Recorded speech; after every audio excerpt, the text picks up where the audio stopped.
L'édition d'aujourd'hui de Business Africa porte sur l'innovation et la volonté de relever les défis existentiels auxquels sont confrontées les économies africaines. Je suis Afolake Oyinloye. Les principaux sujets de cette semaine.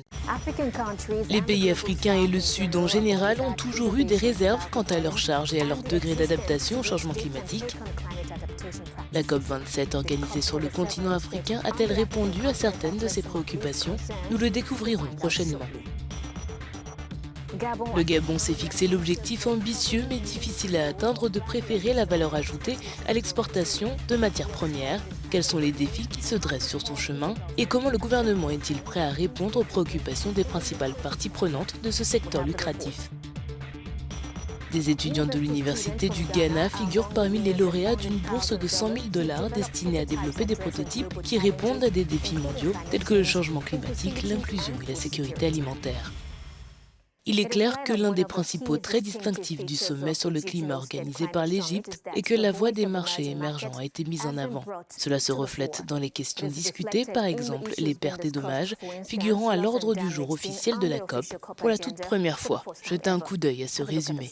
La conférence des Nations Unies sur le climat qui s'est tenue cette année en Égypte s'est achevée sur une course de près de 200 pays pour conclure un accord visant à orienter le monde vers la réduction des gaz à effet de serre et accroître le financement des pays ravagés par les effets du réchauffement climatique.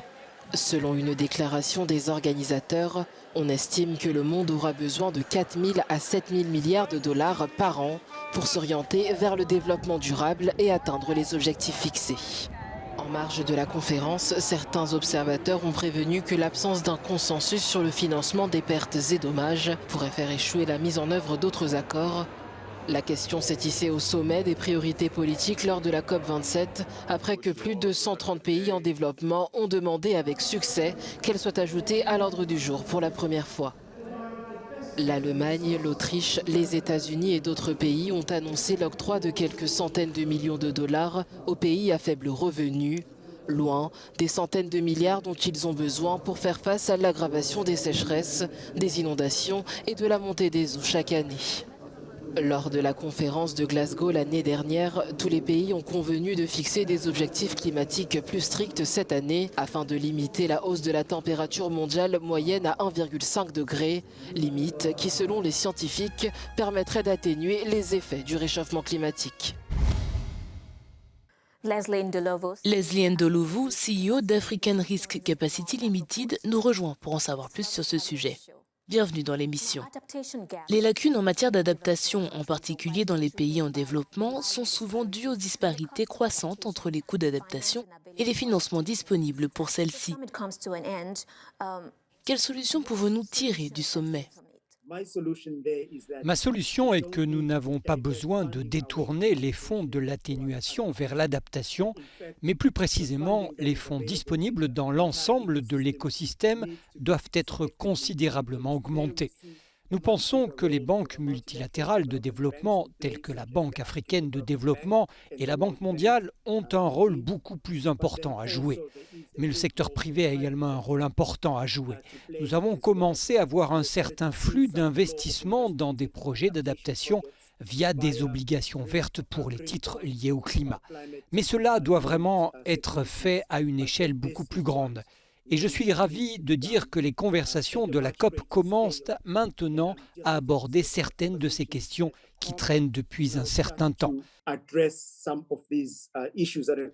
Et en travaillant ensemble au niveau du secteur privé dans le secteur public, je crois que nous prenons les premières mesures afin de résoudre tous ces problèmes.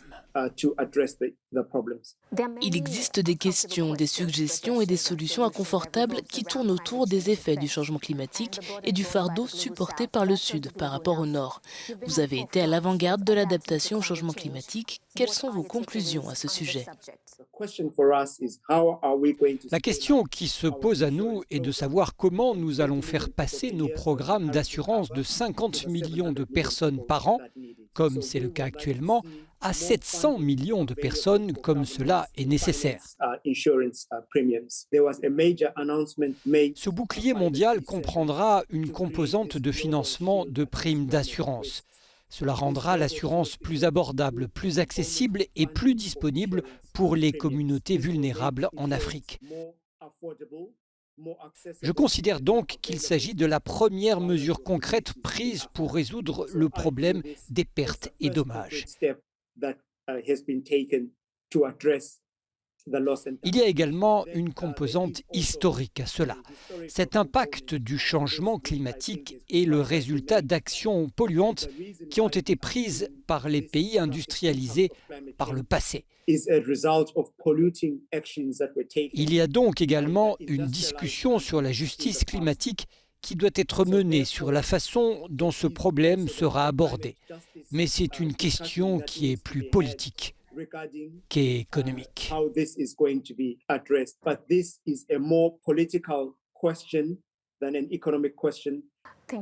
Merci. J'aimerais aborder les nouvelles en provenance d'Inde, où le pays a proposé une stratégie zéro émission nette d'ici 2070. Qu'en pensez-vous?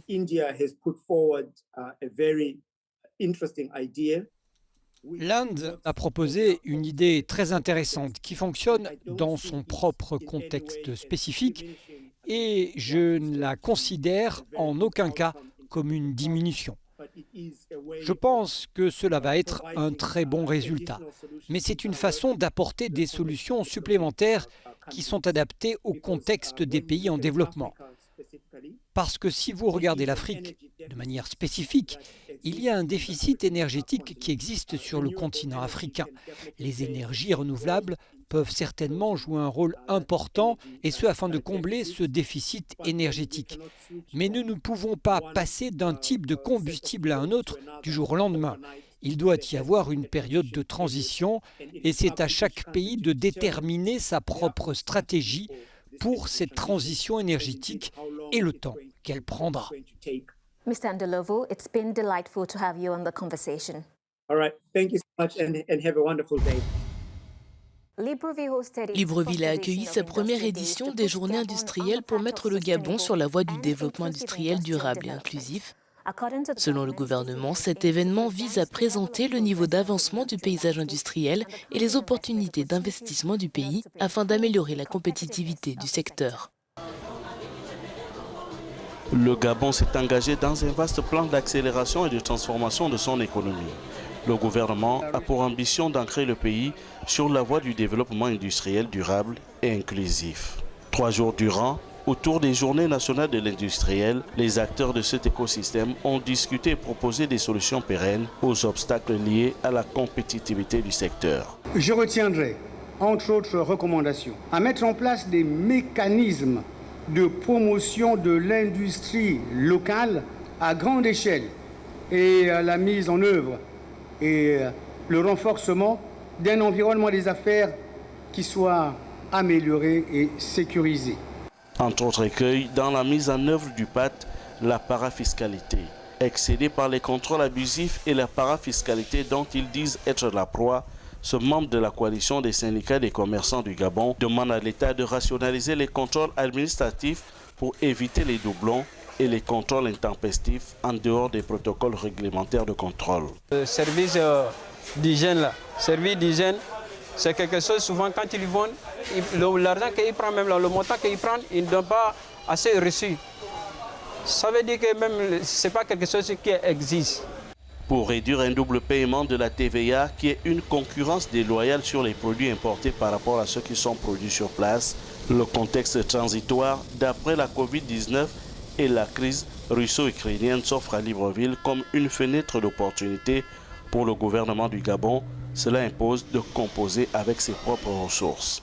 Notre devoir est d'œuvrer à l'essor de l'industrie locale afin qu'elle dégage son plein potentiel et serve à créer la prospérité partagée. Le Gabon développe autour de l'industrie extractive une industrie de transformation visant à créer de la valeur ajoutée locale plutôt qu'exporter la ressource brute.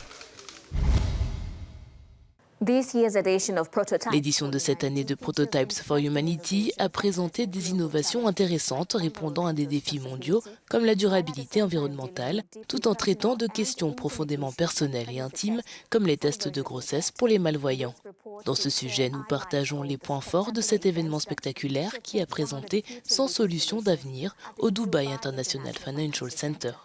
Les organisateurs de la première édition des prototypes de l'humanité espéraient présenter des innovations qui transformeraient les connaissances universitaires en solutions concrètes pour les entreprises, les gouvernements et les communautés. Les étudiants venus de 100 pays ont dépassé leurs attentes en présentant 100 solutions, prototypes et technologies puissantes qui répondent à des défis mondiaux et locaux. Nous voyons par exemple un test de grossesse qui permet aux femmes malvoyantes de comprendre les résultats. Une chaise qui peut être transformée en radeau en cas d'inondation, une barrière qui empêche les déchets plastiques de se déverser dans l'océan, un défibrillateur qui peut être utilisé partout, alimenté par un téléphone portable. EcoFresh, une innovation ghanéenne, est une solution de chaîne du froid verte qui permet de préserver durablement les aliments en prolongeant la durée de conservation des denrées périssables de 5 à 21 jours afin de réduire les pertes après récolte et de lutter ainsi contre le gaspillage alimentaire. Des prix d'une valeur maximale de 100 000 $ seront décernés dans 4 catégories différentes: environnement, santé, société et solutions d'entreprise. C'est tout ce que nous avions pour vous sur Business Africa cette semaine. Comme toujours, partagez vos commentaires avec nous sur les médias sociaux @africanews. Restez à l'écoute d'Africa News et africanews.com.